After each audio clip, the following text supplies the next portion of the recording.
bonjour et bienvenue sur Medi 1 TV. Le bras de fer se poursuit toujours entre Rabat et Madrid. Alors que l'Union européenne s'attarde sur la question migratoire, le Maroc rappelle que le fond du problème, c'est bel et bien l'hospitalisation en catimini du chef des séparatistes du Polisario en Espagne. Et que tout départ de Brahim Ghali du territoire espagnol risque de conduire, selon les termes du chef de la diplomatie marocaine, à un pourrissement de la situation. La crise entre le Maroc et l'Espagne, c'est le sujet que nous abordons avec notre invité du jour. Il s'agit de Emmanuel Dupuy, il est président de l'Institut Prospective et Sécurité en Europe. Bonjour Emmanuel Dupuy.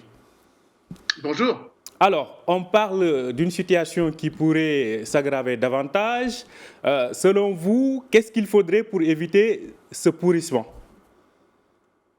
Écoutez, on est déjà dans un règlement de la crise, puisque sur les 8000 migrants qui ont traversé les frontières de l'espace Schengen, donc se rendant du territoire marocain en territoire espagnol, dont le préside Ceuta en espagnol, une bonne partie a été renvoyée sur les territoires marocains, prouvant évidemment qu'il s'agit bel et bien d'une coopération et non pas d'une frontalité en ce qui concerne cette question migratoire. Le pourrissement de la situation pourrait venir du fait que, selon les dires du numéro 2 du Polisario,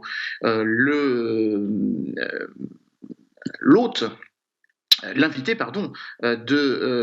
du gouvernement espagnol a d'ores et déjà dit qu'il ne se rendrait pas à la convocation émise par l'Audiencia nationale, la plus haute juridiction espagnole, eu égard à la plainte pour viol, séquestration, torture et enlèvement, émise par l'autorité espagnole à l'égard du chef du Polisario, Brahim Ghali.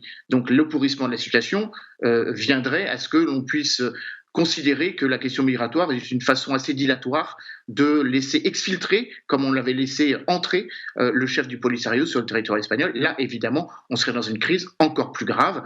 Il semblerait que beaucoup veuillent, encore une fois, diluer ou mettre la focale là où elle ne se trouve pas pour peut-être éluder les questions qui fâchent entre les deux pays. Alors, quand vous disiez tout à l'heure que la situation est en phase de se régler parce qu'on a rapatrié une bonne partie, en tout cas, de ceux qui avaient fait leur entrée à Ceuta.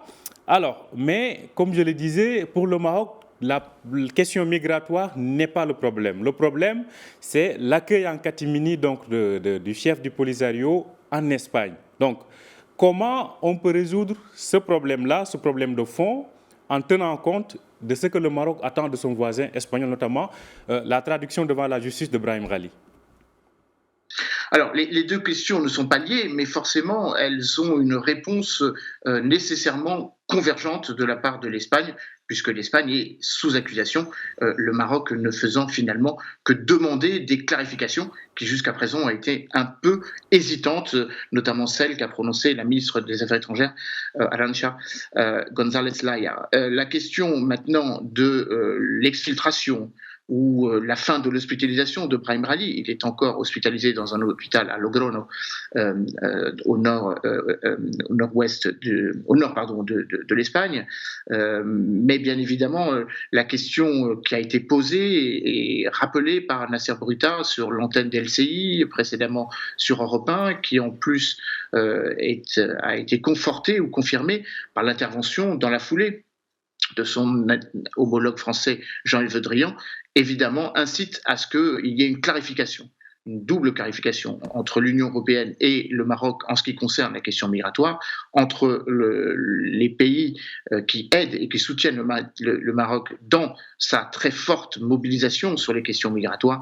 J'ai en tête bien évidemment la régularisation de près de 24 000 personnes que le Maroc a engagées depuis déjà 2018 et bien évidemment la mise en place de l'Observatoire sur les migrations en décembre dernier à Rabat, où bien évidemment évidemment la manière un peu particulière et particulièrement attendue de la vision endogène africaine sur les questions migratoires, eu égard donc au discours qu'avait prononcé Moulay Rachid lors du sommet de l'Union africaine en juillet 2017. Bref, il y a une double qualification dans lequel évidemment le Maroc et les pays de la rive nord de la Méditerranée doivent trouver un langage commun, non seulement sur la question migratoire, mais également sur cette question du Sahara qui, jusqu'à présent, était marquée par un certain statu quo et qui l'est de moins en moins depuis que les États-Unis, le 10 décembre dernier, ont reconnu la marocanité du Sahara, obligeant d'une certaine façon les autres membres du Conseil de sécurité d'une part et les partenaires traditionnels du Maroc en matière de sécurité, en matière de lutte antiterroriste, en matière de prise en compte de la question de manière concertée de la migratoire, à se prononcer sur cette question. Et d'où l'interaction entre les deux sujets.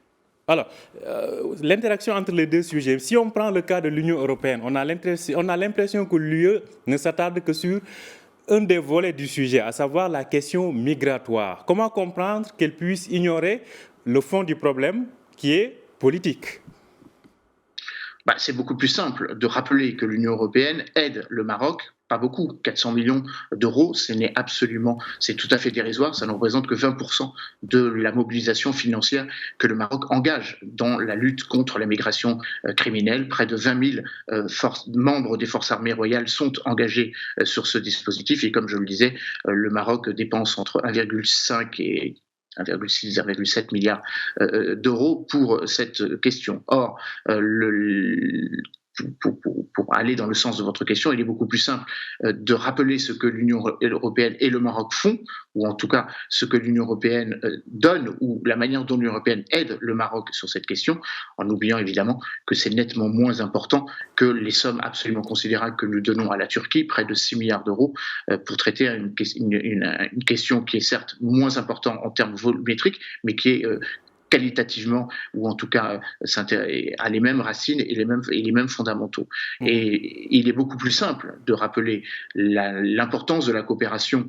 D'ailleurs, c'est une forme de ritournelle que l'on entend de plus en plus en évoquant l'exceptionnalité de notre relation en ce qui concerne la coopération antiterroriste, ce qu'on appelle le G4, qui regroupe l'Espagne, qui regroupe la France, qui regroupe la Belgique et qui regroupe le Maroc, l'exceptionnalité de notre relation sur les questions migratoires, qui est un petit peu perturbée puisque la coopération bilatérale entre l'Espagne et le Maroc est bloquée. Il devait se tenir déjà dans les premiers jours de l'année 2021 une coopération bilatérale, un haut conseil entre les deux pays sur cette question. Ça a été repoussé sine die, évidemment, eu égard à la crise sanitaire d'emblée, puis la crise diplomatique ensuite, et puis bien évidemment avoir à l'esprit que la mobilisation de l'Espagne et du Maroc en ce qui concerne la question migratoire et la question du terrorisme va de pair aussi avec une relation économique qui ne pourrait ou qui ne saurait être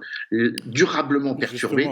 L'Espagne est devenue, depuis 2013, le premier partenaire du Maroc, près de 12 milliards d'euros de balance commerciale, c'est 3 milliards de plus, 2 milliards et quelques de plus que la balance commerciale entre la France, ce qui fait que l'équation est avant tout bilatérale et c'est pour ça que la proposition française de servir de médiateur apparaît comme, si vous m'autorisez l'expression, un peu une façon de nouveau de diluer la responsabilité de l'Espagne et je crains malheureusement que cette médiation ne serve pas à grand-chose ou qu'elle soit pire, absolument contre-productive. Alors, Nasser Bourita a dit que cette crise était un test sur les relations stratégiques qu'entretiennent le Maroc, en tout cas le partenariat stratégique entre les deux pays. Parlons des conséquences, effectivement. Vous avez évoqué tout à l'heure le fait que l'Espagne est justement le premier partenaire économique du Maroc. Mais concrètement, selon vous, quelles risquent d'être les conséquences économiques de cette crise, si elle est appelée à durer, bien sûr? Alors, je pense qu'elle ne sera pas appelée à durer pour une raison que nous n'avons pas évoquée jusqu'à présent. Cette crise entre le Maroc et l'Espagne est aussi une crise interne politique à l'Espagne.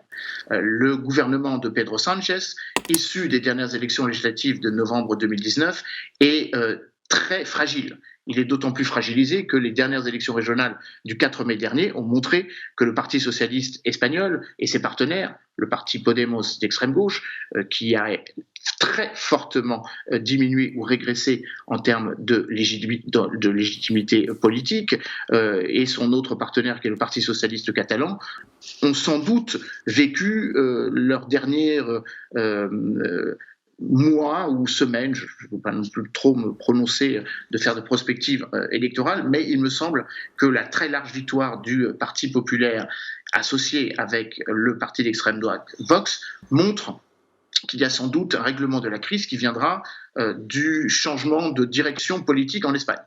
S'il y avait des élections qui se déroulaient prochainement, le Parti populaire, avec son président, Pablo Casado, aurait un discours nettement plus conciliateur vis-à-vis de cette question. Pablo Casado, le président du Parti populaire, et ses prédécesseurs, je pense à Mariano Rajoy, qui a été Premier ministre de 2011 à 2018, ont tous dit que la décision espagnole d'accueillir en catimini Brahim Ghali était une faute politique.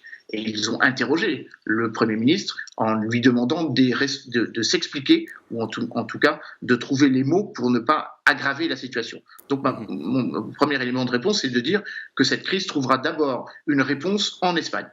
Le deuxième élément, c'est qu'évidemment, l'Espagne et le Maroc ne peuvent pas continuer éternellement à être en déphasage. Premièrement, pour les raisons économiques que j'ai évoquées, pour les raisons évidemment liées à la proximité géographique, et bien sûr avec la solidarité européenne qui de facto s'est exprimée contre le Maroc d'une certaine façon, ou frontalement contre le Maroc, puisque la commissaire aux affaires intérieures, la suédoise Ylva Johansson, ou son collègue grec Margaritis Schinas, qui est le vice-président chargé, je cite, de la protection du mode de vie européen, ont soutenu l'Espagne en expliquant que c'était au Maroc de régler la question migratoire. Donc je pense qu'il y a sans doute une mobilisation très forte de l'Union européenne en tant que telle, et pas forcément de pays tels que la France, qui pourraient agir pour un règlement plus pacifié, en tout cas plus diplomatique de cette crise. Sur la question migratoire, justement, vous l'avez évoqué tout à l'heure, sur ce que reçoit le Maroc et ce que dépense le Royaume. Donc, les fonds alloués par l'Union européenne ne couvrent même pas plus de 30% des dépenses du Royaume en termes de protection des frontières et de lutte contre donc, les réseaux de trafic d'êtres humains. Sur ce plan-là, quelles risquent d'être les conséquences dans cette politique, dans cette coopération sur le plan migratoire entre le Maroc et l'Union européenne et le Maroc et l'Espagne d'autre part?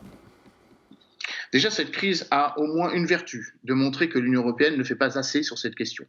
L'agence Frontex a été créée en 2004, elle s'est transformée en 2015 en une agence européenne des gardes-côtes et des gardes-frontières avec un budget dérisoire, pas plus de cette année 460 millions d'euros, quand on sait que l'argent entre guillemets récolté que gagnent les réseaux criminels de migration transméditerranéens, près de 4,5 milliards d'euros, tel que l'a indiqué Europol il y a de cela 6 mois.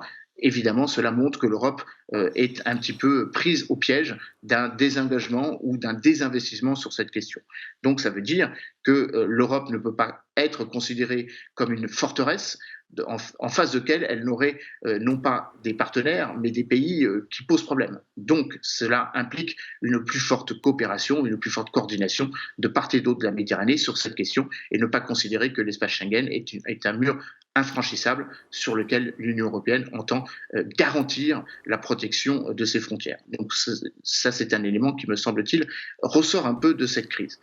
Deuxième élément qui ressort de cette crise, c'est que, évidemment, la question migratoire n'est pas seulement une question migratoire entre l'Europe et l'Afrique, mais une question qui engage une coopération et une solidarité de fait entre États africains, d'une part, entre États européens, d'autre part, et non pas l'un vis-à-vis de l'autre. Et c'est ça aussi le deuxième enjeu, d'avoir une forme endogène, ce qui est apparu de manière très claire. Premièrement, quand il s'est agi en décembre 2018 de signer à Marrakech le pacte mondial pour des migrations sûres, ordonnées et régulières, ce qui a donné le là de la manière dont la communauté internationale et les États en l'occurrence les 159 États qui ont adopté ce protocole onusien s'y sont engagés, et d'autre part, comme je l'ai expliqué précédemment, la stratégie de l'Union africaine portée par le Maroc ou confiée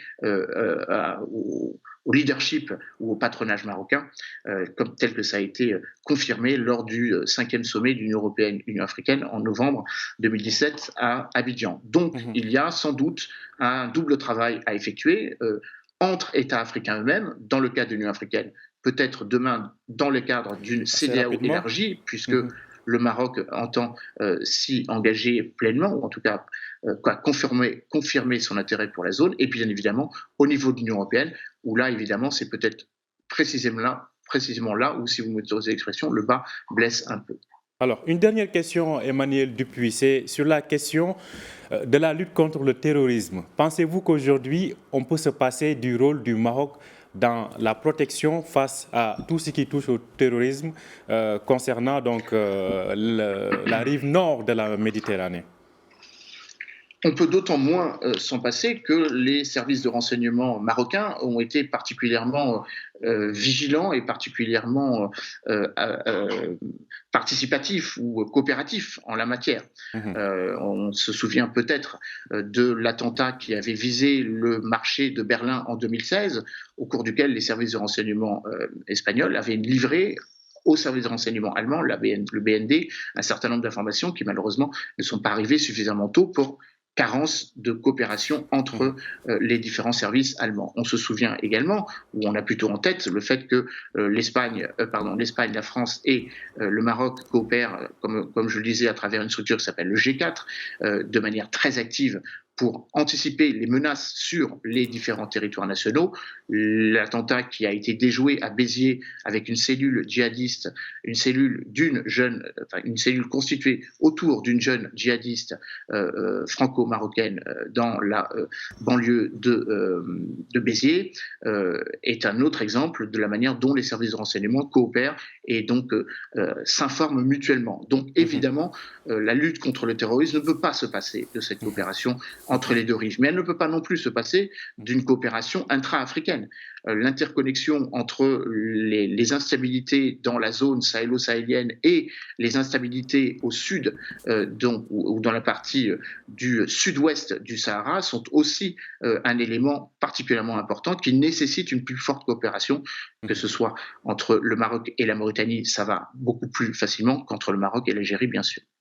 Merci beaucoup, Emmanuel Dupuis. Je rappelle que vous êtes le président de l'Institut Prospective et Sécurité en Europe, IPSE. Vous étiez en direct avec nous depuis Paris, donc pour parler de cette crise entre le Maroc et l'Espagne. Très bonne journée à vous. Merci à vous. Merci. Merci à vous aussi de nous avoir suivis.